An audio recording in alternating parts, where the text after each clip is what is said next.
Bismillahirrahmanirrahim. Alhamdulillahirabbil alamin. Wa bihi nasta'in ala umurid dunya waddin. Asyhadu la ilaha illallah wa asyhadu anna Muhammadan abduhu wa rasuluh. Allahumma salli ala Muhammad wa ala ali Muhammad. A'udzu billahi minasyaitonir rajim. Bismillahirrahmanirrahim. Ya ayyuhalladzina amanu qu anfusakum wa ahlikum nara wa quduhan nasu wal hijarah 'alaiha malaikatun ghilazun shidadun la ya'sunallaha ma amarahum wa yaf'aluna ma yu'marun. Surat At-Tahrim, surat yang ke-66, ayat yang ke-6, halaman 560. Wahai sekalian orang-orang yang beriman, peliharalah dirimu wa ahlikum beserta keluargamu dari api neraka. Waquduhan nas, yang bahan bakarnya adalah manusia dan batu.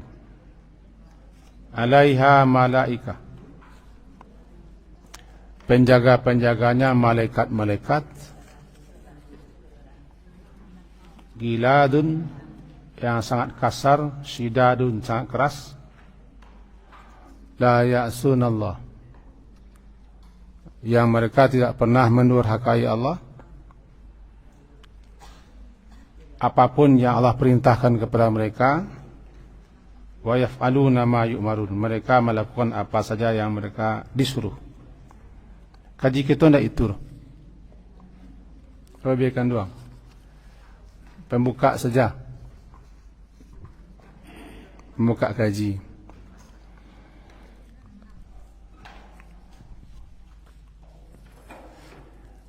Kaji kita hari ini menjaga keluarga dari memakan makanan yang haram. Cuman pembukanya kita baca surat At-Tahrim, surat yang ke-66, ayat 6, halaman 560, supaya nyambung. Mari kita awali dengan Bismillahirrahmanirrahim. An Abi Hurairah radhiyallahu anhu qala, dari Abi Hurairah, semoga Allah meridainya, dia berkata, akhazal Hasanu bin Ali radhiyallahu anhuma tamratan. Akhaza, suatu ketika, akhaza mengambil, Hasan anak Ali bin Abi Talib, semoga Allah meridai beliau, tamratan, sebiji kurma, min tamris sedekah, daripada kurma-kurma sedekah. Faja'alaha fi fihi, maka lalu dia meletakkannya fi fihi, pada mulutnya. Faqala Rasulullah, melihat itu Rasulullah sallallahu alaihi wasallam berkata, kah atau kih, jangan. Irmi biha, irmi, lemparkan, buanglah dianya kurma itu. Amma alimta, apakah engkau tidak tahu, anna, bahwasanya kita ini la na'kulu, kita tidak boleh memakan harta sedekah. Wa fi riwayatin, dan dalam sebuah riwayat disebutkan, anna, bahwasanya kita la tahillu lana, tidak halal bagi kita, as-sadaqah, sedekah. Hadis ini disepakati oleh Imam Bukhari Muslim, muttafaq alaih. Mari kita pahami sesuai dengan judul babnya. Para laki-laki, para suami bertanggung jawab, berkewajiban menjaga, memelihara keluarganya agar terlindungi, selamat di dunia dan akhirat. Lebih-lebih dalam masalah-masalah yang bisa menjerumuskan mereka atau mengantarkan mereka ke dalam siksa api neraka. Itulah ayat tadi yang kita baca, qu anfusakum. Nabi SAW, beliau Rasul, utusan Allah. Beliau terpelihara, terjaga, terlindungi, namanya ismah.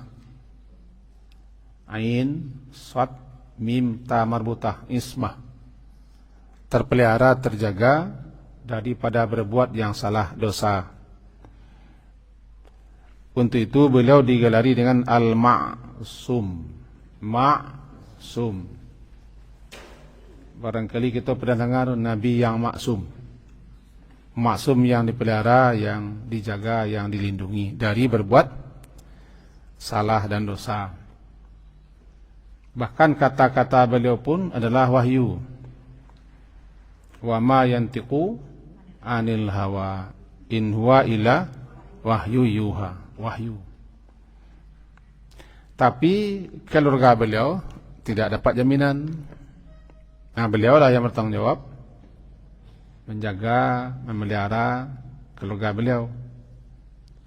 Sampai ke Fatimah pun dikatakan beliau, Fatimah, pelihara dirimu dari neraka.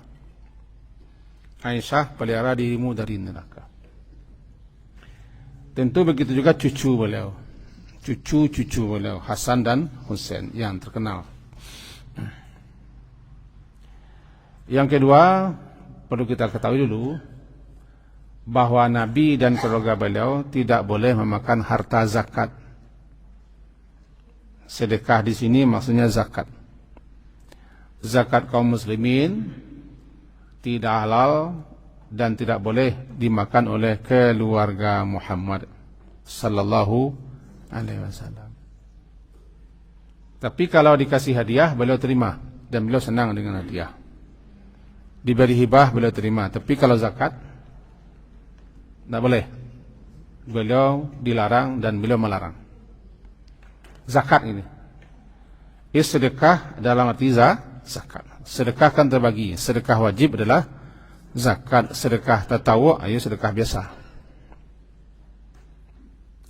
Sebagai gantinya, beliau ada jatah beliau kalau perang menang, ada namanya ghanimah. Ghanimah adalah sesuatu yang diperoleh lantaran menang dalam perang berupa harta.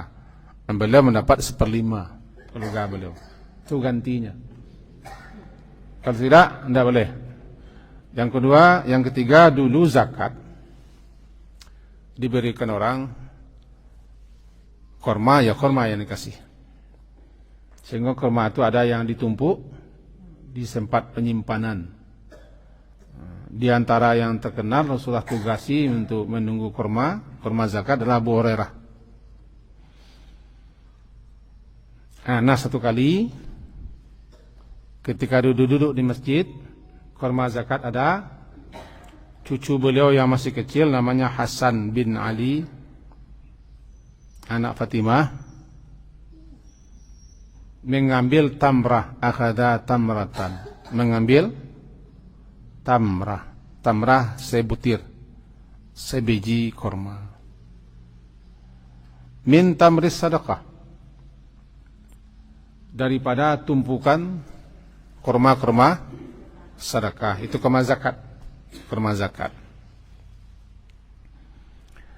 Lalu karena anak kecil, masih kecil, ya dibawa ke mulut.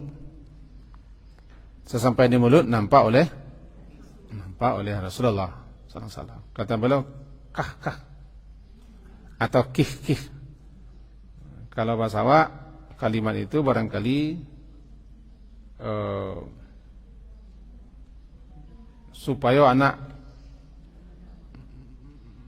jangan melakukan.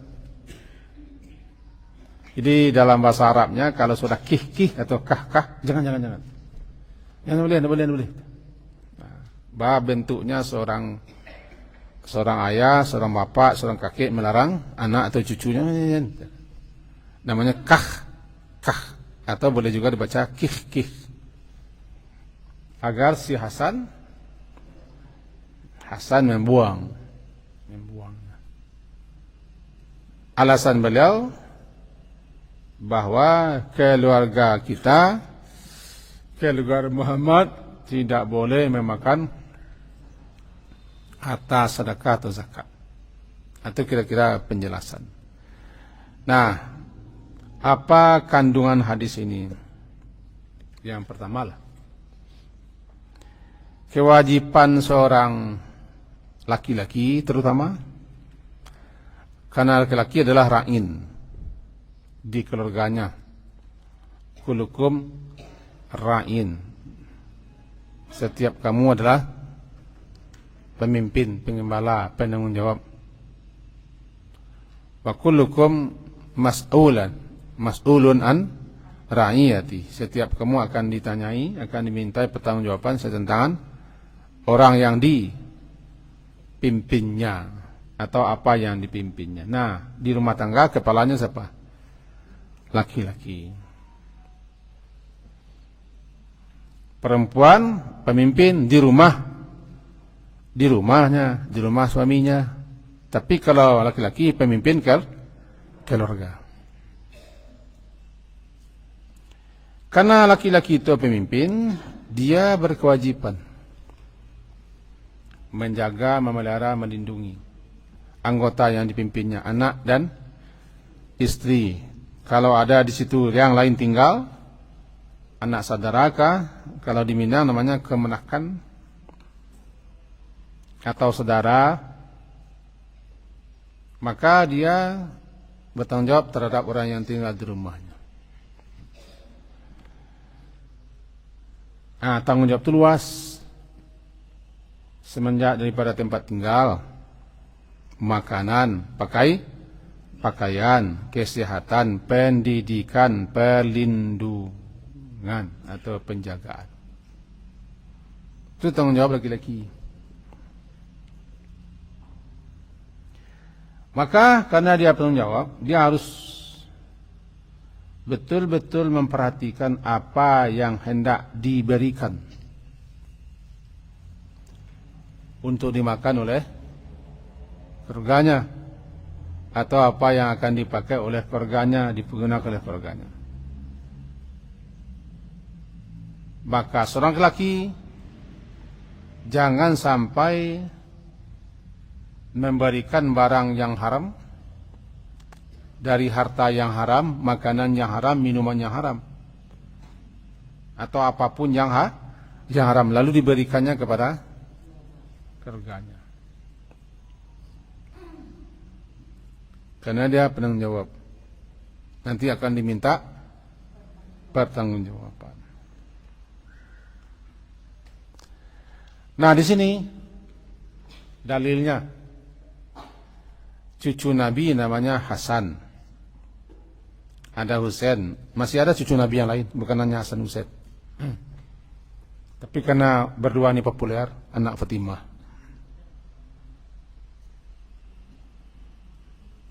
Langsung Nabi cegah. Ini pelajarannya, petunjuknya di kita. Kalau ada anak atau cucu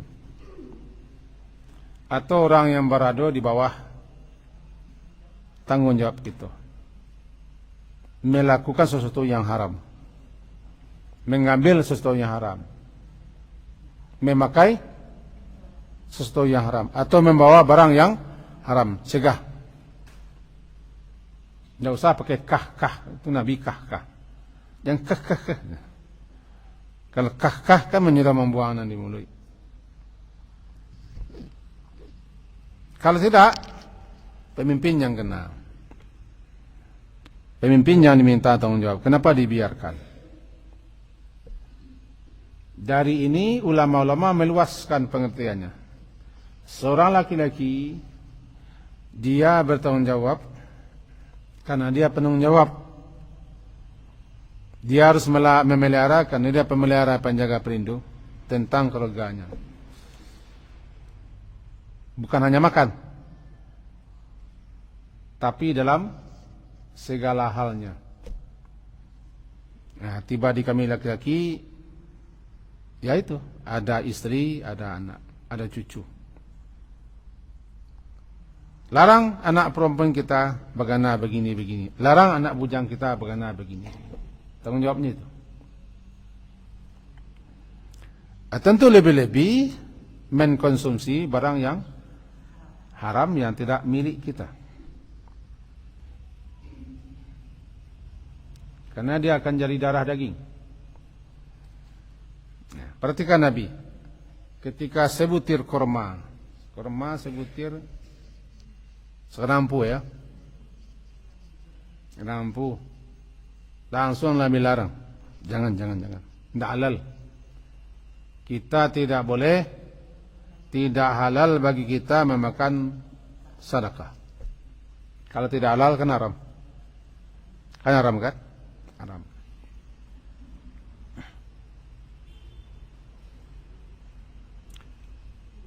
Tentu larangan ini sesuailah dengan keadaan orang yang larang. Cara melarang tentu dengan bijak. Jika anak kecil tentu dengan bahasa anak kecil.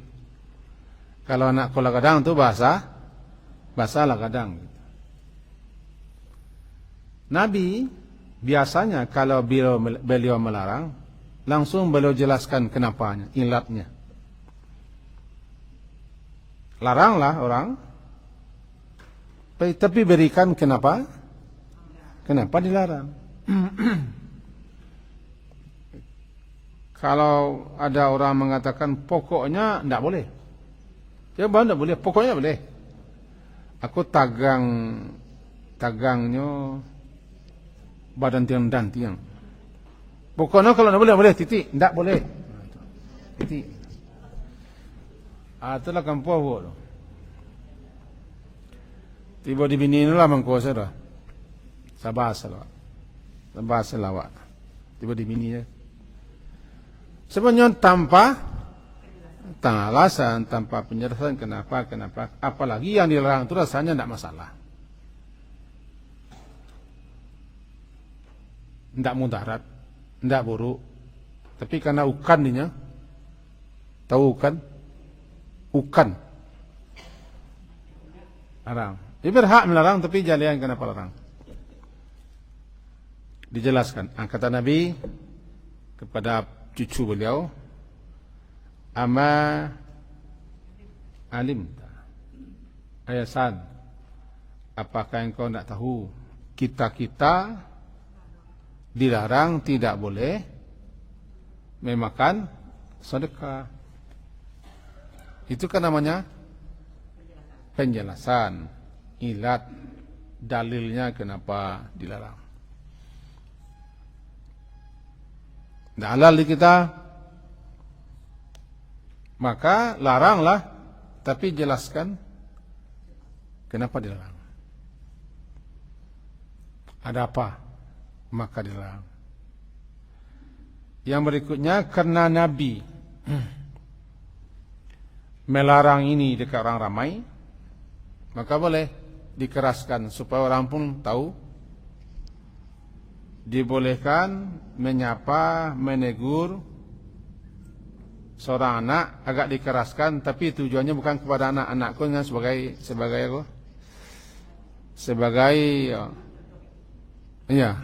sarana sih. Kalau si Hasan yang sekecil itu kan tidak pahala dia, kita tidak boleh makan. Tapi tujuannya untuk didengar orang banyak. Kami keluarga Muhammad tidak halal, tidak boleh memakan sedekah. Terdengar orang? Dari larang beliau itu nanti akan ada yang bertanya di belakang. Kenapa?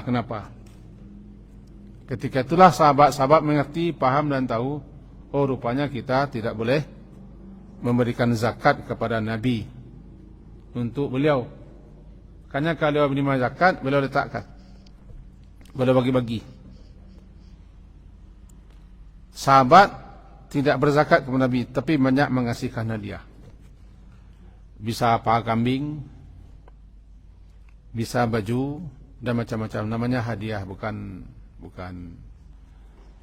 sedekah dan bukan zakat. Lalu yang di bawah sekali kita baca dulu, halaman 1. Makanan,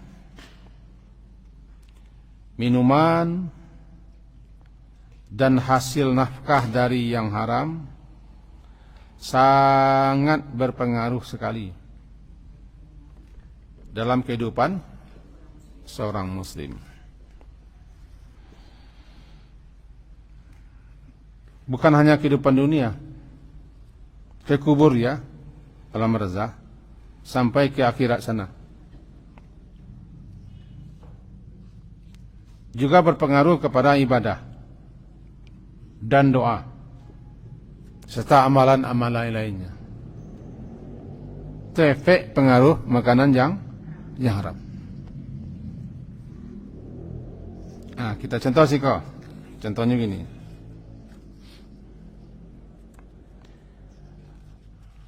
Hadis dari Abu Hurairah, halaman 2. Halaman 2.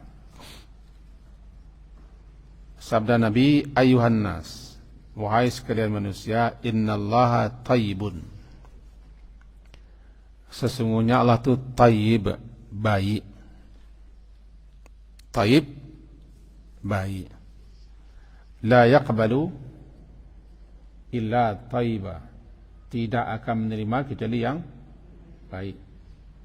Untuk itu berbuatlah yang baik, yang baik-baik supaya diterima oleh Allah. Allah tidak akan menerima kecuali yang baik. Maka lakukanlah sesuatu yang baik. Kalau bisa yang terbaik. Kita garis bawah itu dulu. La yaqbalu illa thayyiba. La yaqbal, tidak akan menerima kecuali yang tayyib. Wa innallaha amaran mu'minin. Dan sesungguhnya Allah itu amara, menyuruh orang-orang mukmin, yaitu kita-kita, bima amara bihil mursalin. Allah menyuruh, Allah merintah orang-orang mukmin seperti apa yang Dia perintahkan kepada mursalin, para rasul-rasul. Apa yang diperintahkan Allah kepada para rasul? Ya ayyuhar rusul, wahai sekalian rasul-rasul, kulu minat thayyibat, makanlah oleh kamu, oleh kalian, hai para rasul, yang baik-baik. Wa'malu salihah, dan beramal salehlah kalian. Inni bima ta'maluna alim. Sesungguhnya aku terhadap apa saja yang kamu lakukan mengetahui. Itu perintah Allah kepada Rasul. Apa yang Allah perintahkan kepada Rasul, Allah perintahkan pula kepada umat Rasul. Apa yang Allah perintah di sini? Makan yang baik-baik. Lalu amalkan amalan saleh. Maka dalam ayat berikutnya ini dia, ya ayyuhalladzina amanu kulu min thayyibati ma razaqnakum. Wahai orang-orang beriman, makanlah yang baik-baik apa yang telah kami rezekikan. Rasul disuruh makan yang baik-baik, umatnya pun disuruh. Jadi apa yang diperintahkan disuruh kepada Rasul, maka kepada umatnya pun diperintah. Rasul disuruh makan yang baik-baik, umatnya juga. Rasul disuruh beramal saleh, umatnya juga. Sama, tidak beda. Sehingga tidak ada namanya dikotomi. Tidak ada pilih-pilih. Tidak ada pilih-pilih, tidak ada. Allah menyuruh orang-orang mukmin sebagaimana Allah menyuruh para rasul. Lalu Nabi sebutkanlah, tsumma dzakara rajul. Kemudian zakara, Nabi menyebutkan ar-rajul, ada seorang laki-laki yang yutilus safar. Yutilu lah panjang, lah lama dalam melakukan suatu safar, suatu perjalanan. Yutil itu jauh, panjang jauh. Tiba di safar, lah panjang perjalanan, berarti lah jauh safarnya. Safar ko tak safar wak kini tu. Safar sebelum Nabi Muhammad. Tak pakai auto. Skuter lah dulu. Bus tak ada. Pesawat mereka berjalan kaki. Kadang ada unta, ada keledai, artinya menempuh melewati gurun. Jadi ada orang yang yutil, lah panjang perjalanannya, lah jauh negeri tempuhnya, bersafar. Di kanan Nabi ko, beliau menyebutkan ada seseorang yang telah jauh menempuh perjalanan.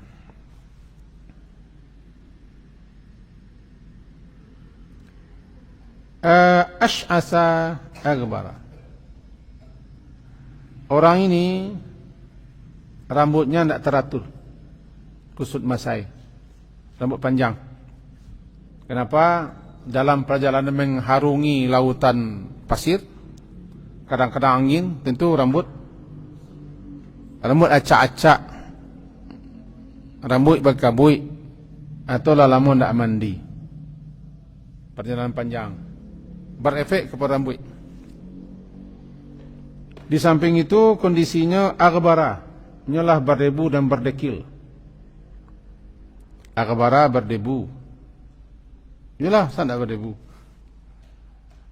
Padang pasir yang dilewati, berpeluh, busuk, kusut masai. Namanya asy'ara aghbara. Kondisinya dalam keadaan sangat lemah. Hauslah, makalah, ingin mandilah, butuh bantuan, butuh pertolongan. Lalu karena kondisinya lemah, lah jauh perjalanan dan seterusnya, kemudian dia yamuddu yadayhi, dia mengangkat dan mengelurkan tangannya ke langit. Tuh. Mengangkat tangan, ada yang begini, ada yang begitu. Ada yang sebenarnya mangkik ko tanda arok, namanya ibtihal. Tando arok. Orang kalau sungguh-sungguh meminta dan berharap dan tinggi-tinggi. Ibtihal. Tidak mantun doh. Itu lain lo cerita. Wah. Tepat teh. Nabi kadang tinggi nampak ko lah. Putih Nabi. Namanya ibtihal. Meminta sungguh-sungguh penuh harap. Memamerkan kondisi dan keadaan diri. Ibtihal. Lalu diangkatnya lah. Yamuddu, dia ulurkan yadaihi, dua tangannya ke langit. Kemudian dimulainya lah doanya, ya Rab. Ya Rab. Orang wak baca ya Rab ko, tenalah. Tenalah kayu. Ya Rab, ya Rab. Wahai Rab, wahai Tuhan. Kemudian dia berdoa. Wa mat'amuhu haramun. Makanannya barang yang haram. Mashrabuhu, minumannya dari yang haram. Malbasuhu, pakaian yang dipakainya dari piti haram. Wa guzia, diberi makan selama ini dengan haram pula. Fa'anna, bagaimana mungkin yustajabu lidzalik, akan diperkenalkan, dikabulkan permintaan dan doa orang seperti ini. Berarti makanan, pakaian, minuman yang haram berpengaruh keterkabulannya doa. Berpengaruh diterimanya ibadah. Ada tiga penyebab doa terkabul. Tidak terkabul sombong, no? Makbul. Yang pertama, kondisinya, safar. Safar itu berdoalah. Sebab doa ketika safar makbul. Doa ketika safar makbul. Berdoalah. Di atas pesawat, di atas mobil berdoa. Yang kedua, keadaan dirinya dalam kondisi yang butuh. Kondisi yang sangat membutuhkan pertolongan bantuan Allah. Sehingga digambarkan pakaiannya kumuh berdekir, rambutnya kusut masai.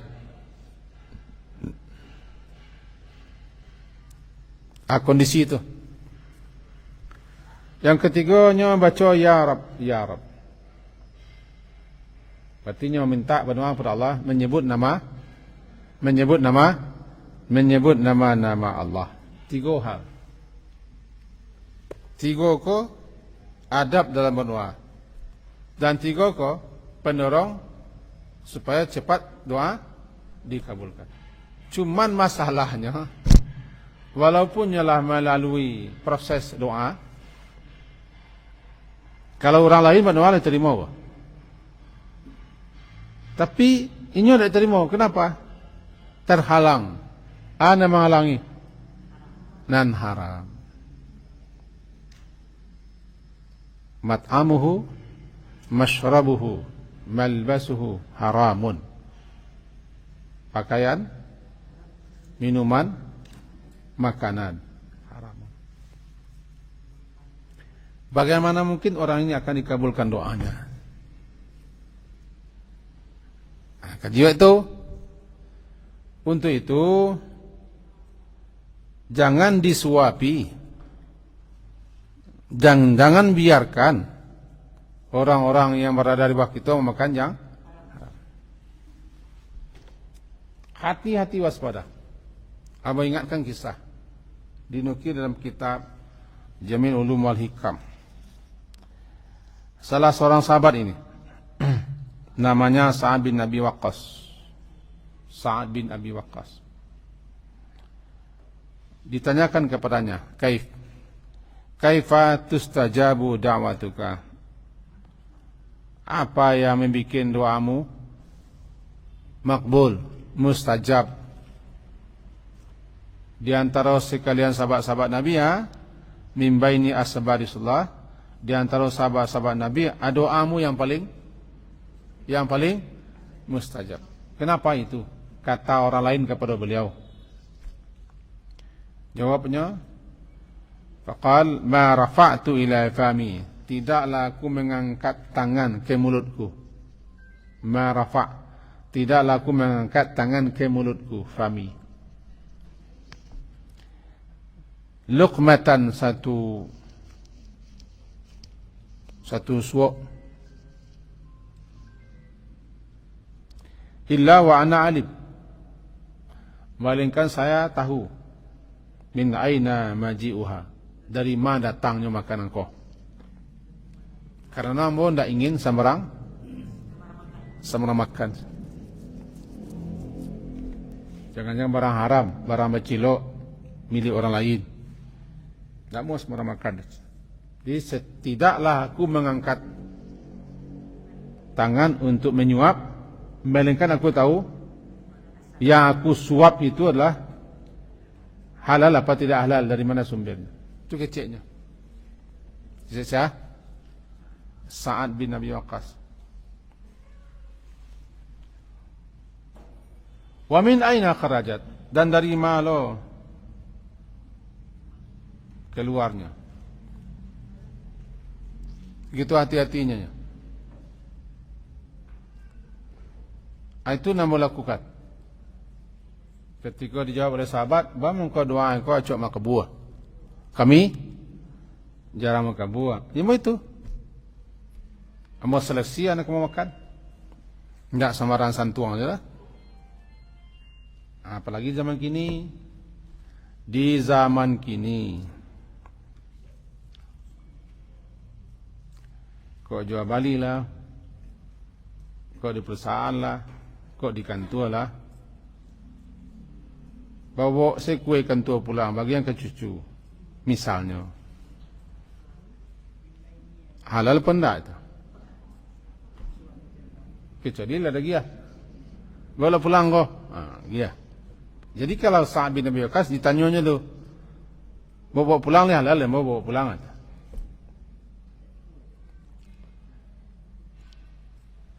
Kita bekerja, dapat gaji, uang jalan dapat, uang makan dapat, berikut lagi orang hadiah. Di mana dulu nak boleh tak? Bagilah kau nak uang sekolah anak, beli barang bini, beli baju, jalan-jalan sumber nak kuah. Kalau bahasa guru-guru wak, 6 bonih-bonih melah terima. Kalau bahasa barang aku contohnya, mau baca di ya, neto, bruto. Neto ke nama aku? Nalabara? Labar saya kalau bruto berat kotor. Berat bersih. Nan berasiah lagi. Naragua jangan pulang. Paling kurang jangan lagi yang kanak ke cucu, ke bini. Diberikan lagi. Makan zurang. Bawa pengaruh. Bagaimana mungkin akan dikabulkan doanya, makanannya, minumannya, pakaiannya, guzia pun dia makan dengan disuap dengan makannya haram. Di sinilah diminta kehati-hatian seorang laki-laki mencari nafkah. Ngicu orang ke? Mau tahu orang? Mampungli, malasi. Tahu melasi? Mamakang tu melasi namanya. Malasi, uang baga, uang takui, uang iko. Deko bawa pulang. Anak dimasukkan sekolah mapa Quran. Rumah tahfiz. Bang kau dapat dia anak mapa. Bisa jadi ndak anak ni kadur. Kadu aku. Kadu itu. Utaknya di kadu. Ndak utaknya di kadu soalnya. Nan haram lah. Bisa jadi lah masuk haram. Beraja ndak bisa. Adu-adu sih masalah di sekolah. Misalnya begitu adu-adu salah. Kadang-kadang rapor, kadang-kadang bagaimana, kadang-kadang begini. Lah nang kurang. Calik lah. Bagi makan, pakaian, minuman, belanjo, uang sekolah, lagi bersih. Kalau lagi bersih, saudalahnya ujian tu. Kalau tidak, barangkali senang kanainya. Barangkali senang kanainya. Kenapa? Berpengaruh ketinggalanku. Kekaruah kembali ibadah. Berpengaruh ke amal saleh. Sebutnya lah menjadi darah. Nabi kata, jangan itu nak hak wak, kata Nabi kan. Nak hak wak. Tak boleh awak makan tu, kata Nabi. Jangan. Maka seorang bapa berhak menolak. Di antara orang kenapa? Boleh bertanya, kau dari siaga. Kau barang aku. Iko lebih anu, pak, lebih barang-barang dia anu. Yo di mana nyo? Ndak orang mantang kebari. Bang tu, yo jantannya kebari, anaknya le terima misalnya. Kalau ragu tinggal dulu. Atau supaya anaknya diterima. Tinggal dulu. Atau anaknya nak ingusan ko bisa jadi kepala sekolah. Dulu. Jangan sama-sama sama situ. Jangan. Sampai situ saja. Orang peti. Nah, bayangkan. Mereka bawa pulang peti. Beli rumah, beli auto. Tambah kadai celai, tambah ruko. Tambah lebih ni celai. Balilah susu beko ka susu anak piti tu jo. Abah kata. Itu hatinya lah karuah. Pikirannya ndak jernih. Disuruh lurang ko menjadi kepala ko, pemimpin ko, kacau lah negarinya. Ndak keluar dari hati yang bersih. Sebab pengaruh ke darah, ke tulang, ke daging, kacau peki. Yo hati-hati itu kalam. Itulah hadis, bagaimana mungkin doanya diterima? Itu tadi kan. Nah, kemudian di samping itu masih ada di bawah. Man nabata lahmuhu. Siapa yang nabata tumbuh lahmuhu dagingnya minas suhti daripada harta halal, haram yang tidak halal, suhud haram. Fannaru aula bihi, maka neraka lebih pantas, lebih patut untuk dimasukinya. Nabata lahmuhu, nabata gua tumbuh dagingnya. Kan makanan-makanan yang bergizi, yang berprotein, yang vitamin kan menjadi dah. Dengan pada daging, penyakit lah kadang lama lebar, lama panjang. Berdaging kan? Tapi tumbuh daripada barang. Fannaru aula. Neraka lebih pantas, lebih patut untuk dimasukinya. Karena barang yang haram tu angin.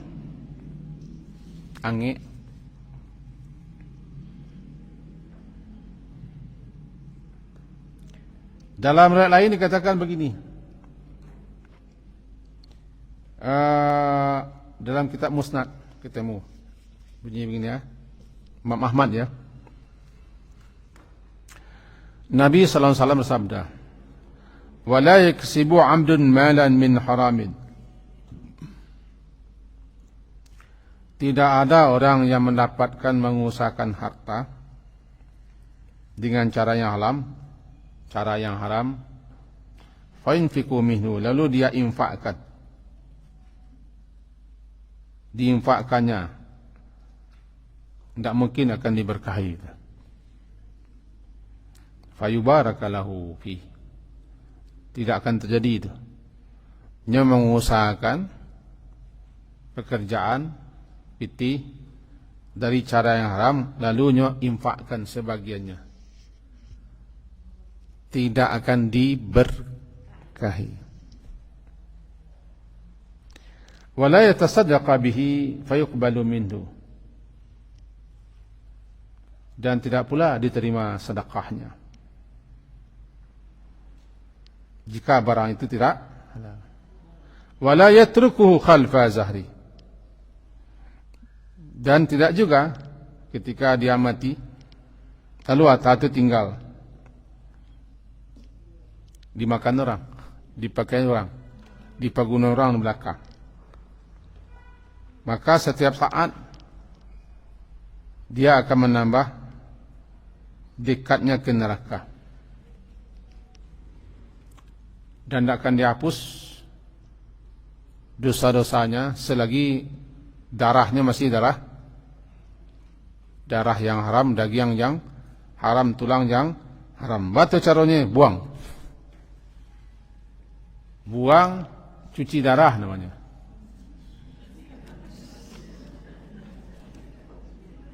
Itu cuci darah. Bukan cuci darah dek sakit. Taubat, nyesal, berhenti bertekad tidak mengulang, dan sisa-sisanya balik-balik dari masanya. Dan ganti barang itu. Itu yang cuci darah. Kalau selagi masih dikonsumsi. Kita gambar seperti barang itulah menjadi rumah. Lah menjadi tanah. Lah buat lo kadai situ. Lah buat lo sawah situ. Tapi asal muasanya barangku barang haram, barang maliang, narang merampok, barang korupsi. Ketika kita macik dulu, awak jadi apa iko banyak piti-piti yang jadi yang pangkanya bawa pulang. Bawa liang ke rumah segala macam. Dipakai orang sampai gini. Orang tu bini awak, laki awak, anak awak, cucu awak, kemenakan awak, saudara awak. Berartinya kan hidup di barang yang haram. Coba tu caranya cepet salah tobat. Cuci darah kan itu kan. Cuci darah. Baru cuci darah, bila tunjukan cukup cuci darahnya. Nyesal, berhenti, tidak mengulang, balik. Membalik. Kalau itu susah. Nyolah kadang. Lagi di rumah. Bang balik no. Dia itu atau umat atau masyarakat, ya balik ke masyarakat. Bacaranya infaklah ke masyarakat. Tapi ko balik ko. Ndak sembarang tu loh. Ndak sembarang orang namuh tu. Sebab dapatnya ndak normal. Dapatnya tidak wajar. Jadi kalau gaji pokok berapa? Kalau golongan A berapa gaji pokok?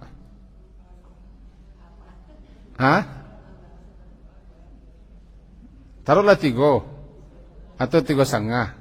Jadilah 3,5. Kalau itu saja gajinya, tidak kita balik.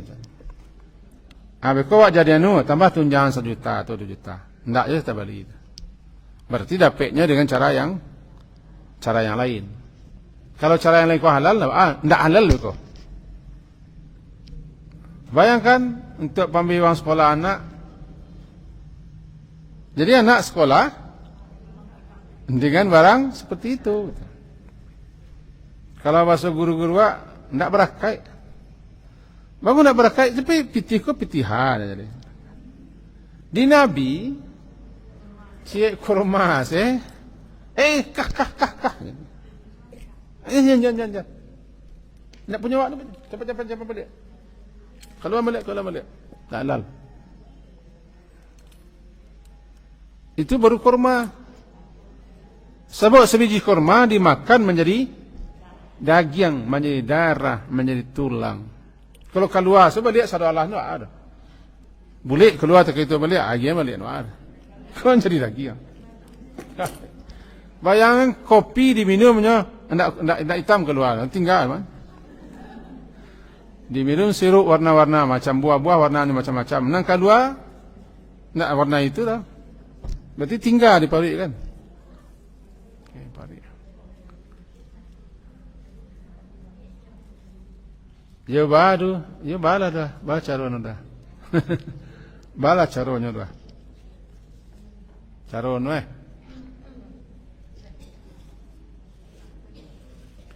tentu kau titik tekannya ke laki-laki. Sebab ke laki-laki yang bertanggung jawab mencari berusaha bagi nafkah. Maka para laki-laki yang dituntut untuk ikut. Tapi kini padu sili lo kerja. Banyak kerja. Ya hati-hati lah. Kalau kita memaci, hati-hatilah. Kalau kita berpitih, hati-hatilah. Karenanya akan dipertanggungjawabkan.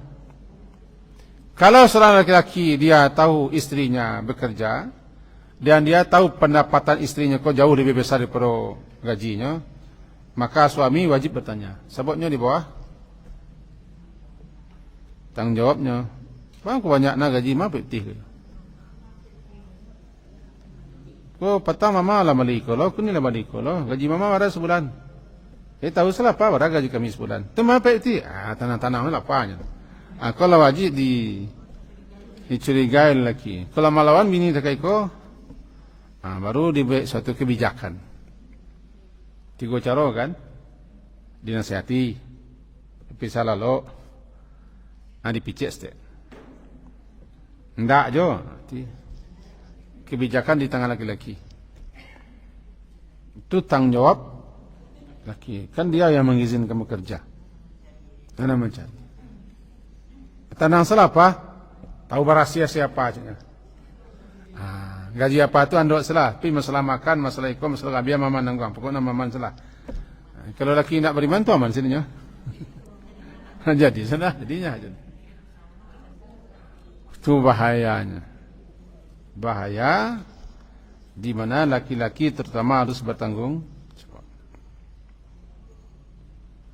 Dan kita perempuan, you harus hati-hati aja menerima. Kalau kita tahu suami wak atau anak wak atau saudara wak kerajo nak jaleh juang pengkanyo, ragu wak jangan terima. Kalau saudara atau anak, kalau laki ya musyawarah lu. Pa, nomor seberasiah mi lagi yang ke kami. Sebab aku kena makan gua ya.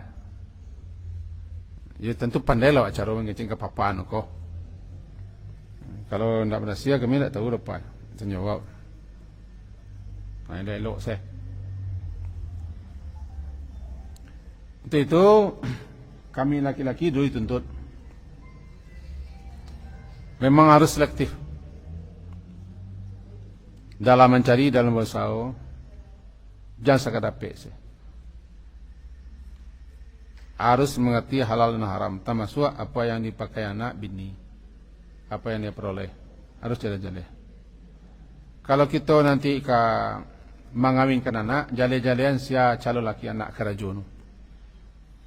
Ndak dima kerajono, jalehan kerajono. Kenapa? Sebab anak wak kebesaran kini kan. Anak padusi wak kebesaran kini dah. Ndak mau punya anak padusi kan, tak boleh. Entah berapa tahu leh, tapi lah cameh ko. Apa pula cameh. Doa pada Allah kasih ka di saran anak padusi ko. Calon aku jalihan di mana kerajo. Kerajo. Biko kan bagian anak. Aku nikahkan anak perempuanku bernama Siti Sarai atau Piak Sarai dengan sianu mahar sekian. Itu kan besaran. Rupanya lakinya kerajo sepedo jari namanya. Sepedo jarinya ibu. Aduh kerajoko yang permukaannya berhasil tapi di bawahnya gunung es prosesnya. Eko bagi kita yang kami lihat penentu. Kami di laki-laki atau di ibu-ibu yang punya anak laki-laki apa-apa perlu juga dinasihati. Yang pertama, kalau kebahagiaan kami nanjale-jale. Nanjale-jale bersih-bersih. Nasihati. Orang kalau kebahagiaan kena binian jale-jale bersih-bersih. Nawaan tu kan anak awak. Kan anak awak kan? Anak awak. Kalau ke suami awak, ya bijaklah. Bijaklah. Menyatakan bijak. Itu hal-hal yang bisa dikutip dari hadis itu. Kemudian dalam catatan kita siko boleh kita menasihati anak kecil. Dan boleh seorang bapak membuang makanan yang di mulut anak. Kalau kita khawatir makanan cukup tak bisa tak punya usia dan biaknya. Sebab terja. Di mana pek kau ulu-ulu? Dagi ibu siapa dia? Tu tanya, iyo dia, iyo. Ndak mah pek jangan kau dan biaknya. Sebab ketik-ketik lah ngelihat dah. Walaupun yang ndak berdosa lah doh. Alun berdosa lah, tapi kalau kita tahu, Baru kita tanggung jawabnya. Kamu punya kenalan dan punya guru-guru terkait itunya, tanyanya. Siapa dia suka kau? Bambi punya orang tak? Enggak. Siapa dia? Gitu. Mereka dimakannya.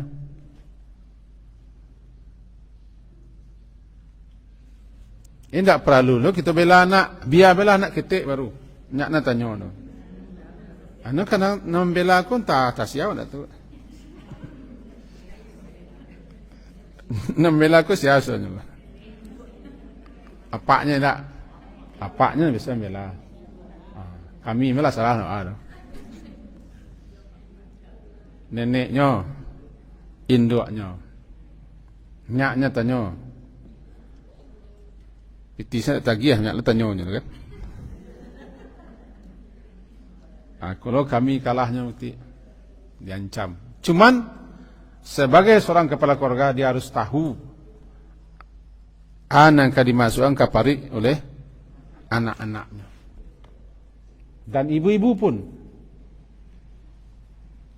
ada cucu-cucu anak kita mendapat makanan atau gulu-gulu apa saja, nya dari luar jalian tanya dengan bijaksana. Sebab orang kau harus bicara sesuai dengan kemampuan anak. Hadisun nasa ala qadri qulhim. Berbicaralah kepada orang-orang sesuai dengan kadar cara dengan bijaksana. Tanya baik-baik bijaksana lalu jalian tarang elok. Kau namanya hati-hati dalam memberikan makanan minuman kepada keluarga.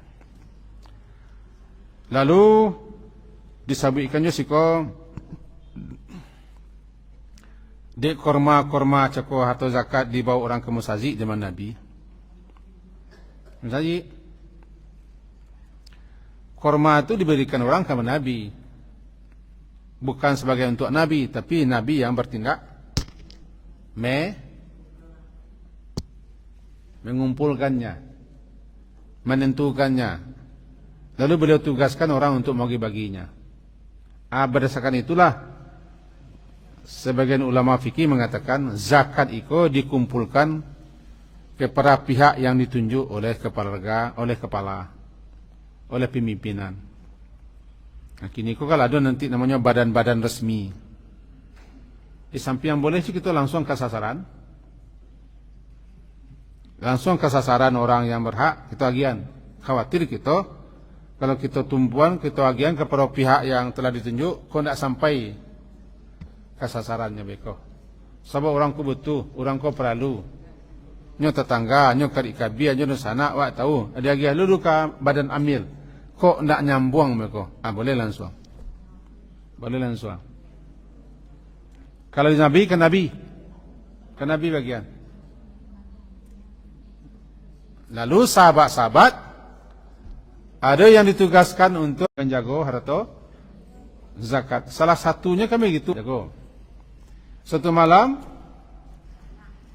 ketika menjaga ada orang setinggi pinggang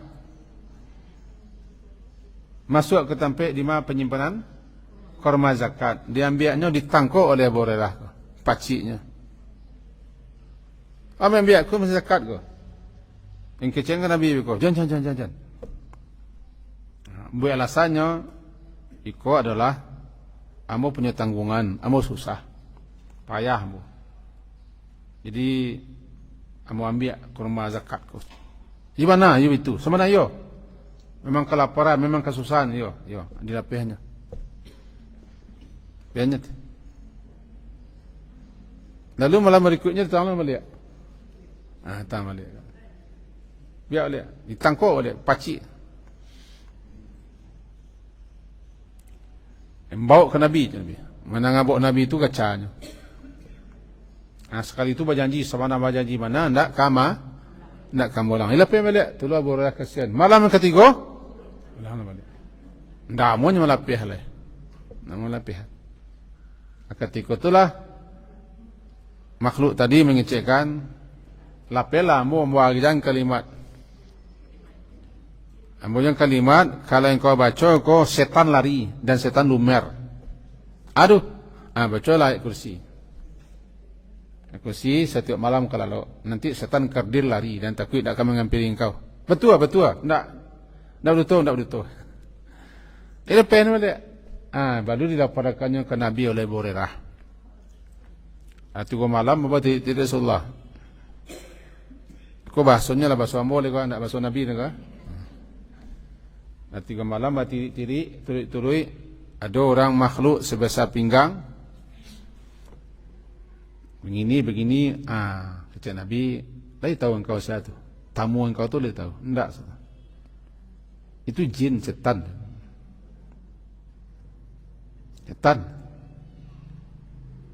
Dia enggak pernah jujur, berdusta. Tapi nan sekali itu batu aja.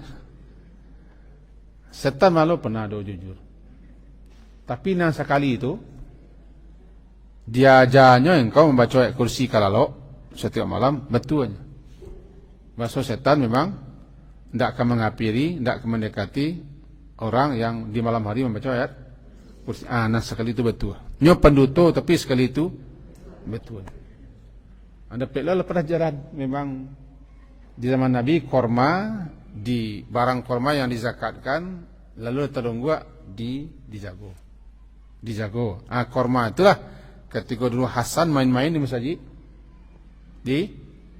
Ada ambil kurma nampak di Nabi. Itu sejarahnya. Kurma ditaruh di masjid. Hasan cucu Nabi dia bermain-main ke masjid. Di situ pelajarannya bahasa Nabi tidak pernah cegah cucu beliau ke masjid. Bahkan cucu beliau main-main di masjid. Malahan cucu beliau pernah melecak-lecak kudu beliau. Di pakudonya Nabi. Bahkan ada cucu perempuan pun ikut serta. Tidak larang Nabi ke masjid. Di situ dalil anak kecil jangan larang ke masjid. Didiklah, ajaklah, biasalah. Cuman harus ditertibkan. Tapi kalau mengadu, hebohnya. Marakiak, mararaunya. Maru, tahu maru? Maru. Tiga aduhnya orang. Kadang-kadang mik dia kecana ke muka. Jangan bawa. Karena mudaratnya lebih besar. Tapi kalau anak kau bisa diamankan atau segala macam tak mengadu, lai jinak anak kau. Paling-paling jahit seketik, biasalah jangan tagah, jangan dia. Latih anak, biasakan anak ke masjid. Nabi tidak ada melarang anak. Bahkan Nabi itu pernah satu kali lama sekali rukuk. Sujud. Lama sekali sujud. Sehingga sahabat dari belakang ragu. Timbul sak di hatinya, jangan. Bang kalau Rasulullah lamanya sujud. Lalu sahabat tadi bangkit kepala. Rupanya di atas kudu beliau ada cucu yang sedang bertenggek. Orang tadi dia mencari Rasulullah kau tidak apa-apa, maka kembali sujud. Betul Rasulullah. Mampabian anak ketek melecak, kudu beliau. Bahkan melamakan sujud. Alasan beliau, ambo tidak ingin mengadu kesenangan cucu ambo. Babialah. Ambo bisa membaca bacaan panjang-panjang dan beliau tidak mau memutus kesenangan cucu beliau. Ikut alasan bahasa orang kalau bawa anak ketek mesti tidak masalah asalkan dan cakap. Nyo tidak merusak, tidak mengaduh, tidak memakiat, tidak mararau. Ko rarau ni seperti negari. Rusak orang. Boleh anak-anak boleh. Asalkan dijaga atau gantian menjaga boleh. Itu membiasakan.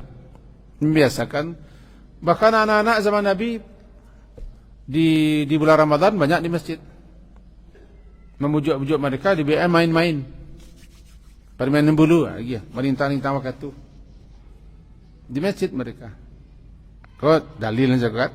Jadi dari hadis kau pun dapat kita pelajaran bahwa korma zakat itu diambil oleh cucu beliau karena memang sedang di masjid. Nampak di Nabi, di tengah Nabi. Bangkut dengan Nabi, ku alasannya itu alasan. Kemudian terakhir ada yang ragu. Nah, silakan Bu sebelum lanjut. Boleh.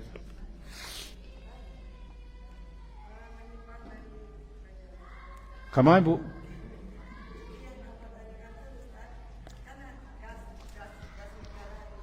Kas negara. Gas negara.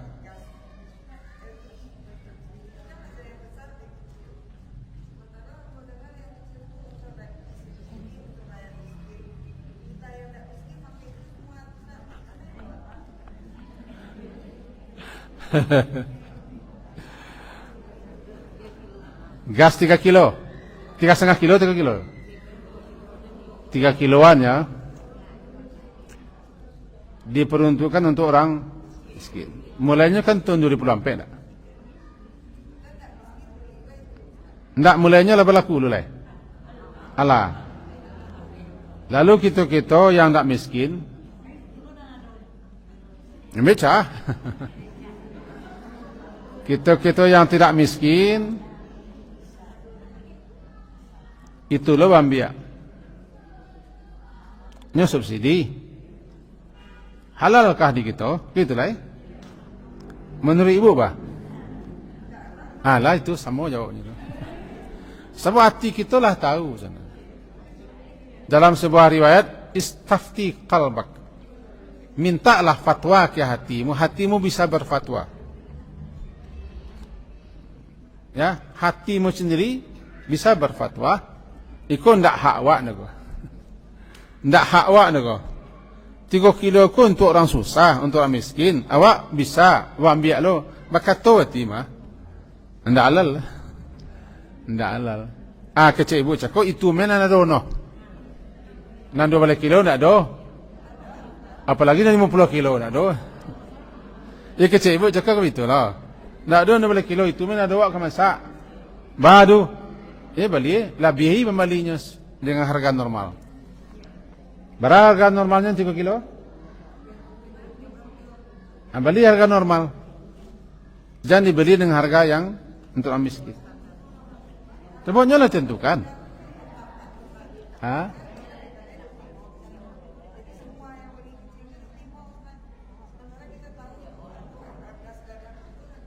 Iya itu mereka tidak halal juga. Tidak halal. Tidak andaikan tidak ada. Tunggu lu. Kecil ibu-ibu sebagian tidak ada nangadang. Itu nama suruh. Tunggu lu. Tunggu lu. Jangan demo lah. Andaikan tidak ada nangadang, habis stok. Andai kan? Habis stok. Kita perlu memasak. Itu nanado bersuonya. Andai kan? Kita beli harga normal. Mengicu orang tu urusannya. Sebab tidak ada. Tidak ada tu balai. Kok terlambat datang, kok bala, awak perlu masak. Itu caranya. Tapi tidak mungkin tidak ada kita jawapannya ke. Orang tua kau orang. Jangan ambil hak orang lain. Kalau mengambil sesuatu yang dihakkan untuk orang lain, berdosa. Tapi hati kita kan bisa berfatwa tuh. Kau tidak hak wak nego. Kau tidak jatah wak nego. Tidak perlu.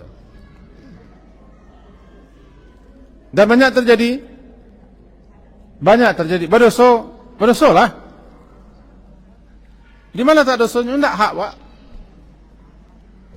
Bayangkan serangkan antrian saya kita potong labangi orang. Antrian saya. Sebut tidak hak wak nomor sekian. Lalu kita potong ke muka. Mope orang bangi orang. Menzalimi orang. Menzalimi orang. Lalu bersama itu. Masih ada solusi. Bahas solusinya, jangan kerja itu. Jangan ulang oleh lagi. Nanti langsung tu ke baju lagi.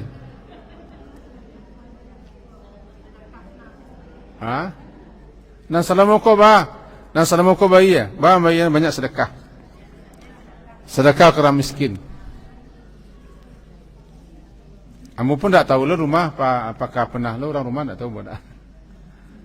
Andaikan salamuko itu kerja kita, hak orang miskin yang kita ambil, atau hak orang lain yang kita pakai, tidak hak, banyak sedekah penggantinya. Kena kan kezaliman. Sebab nanti akan dituntut di akhirat. Orang miskin yang terzalimi nanti akan dibiarkan menuntut. Hak kami diambil oleh sianu kau, orang kaya. Biar hak kaya. Ya Bu, silakan.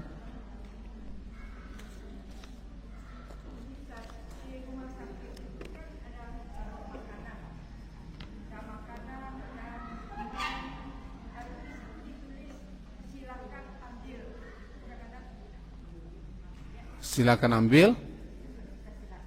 Nah, menyuruh? Yang menyuruh kan rumah sakit. Ya kalau disilahkan ambil. Silahkan ambil. Gratis. Ambil. Tapi jangan diborong saudaranya itu lain. Masuk lo ke atas. Mau dia beralih kok. Ambil kok ke atas lalu masuk aja.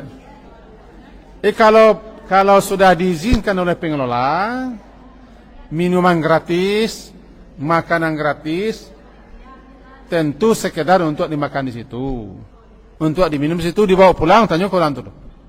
Jangan-jangan kita bawa pulang, mereka tidak halal. Bisa jadi maksud orang minuman gratis untuk orang siko selama di sini, dibawa pulang. Dia kan kalau cucu rumah mereka, tanya belum? Ada gua. Boleh kami bawa pulang? Oh, tak bu, itu makan siko saya. Dia bawa pulang. Lah. Ini nang kenek-kenek gua kadang-kadang acok. Semoga berfaedah lah. Pentingnya kita selektif. Ya, silakan Bu.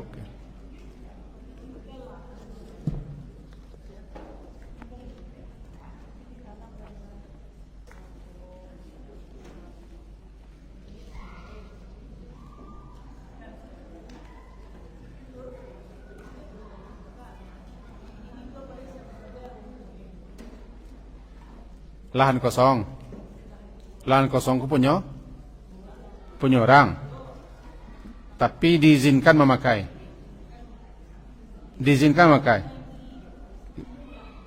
bersedekah tuh Bu, kita bersedekah ke orang tuh, enggak, lahan awak, ini muka, tapi bebas, siapapun yang nanam, siapa mau ngambil, boleh Bu. Boleh Bu. Siapa yang menanam boleh ngambil. Karena lah dibebaskan. Kecuali lahan ceko itu tidak izin. Kalau lahan tidak izin, nya kosong kita tanami buah-buahnya, maka kita harus mengecek ke orang dahak gitu.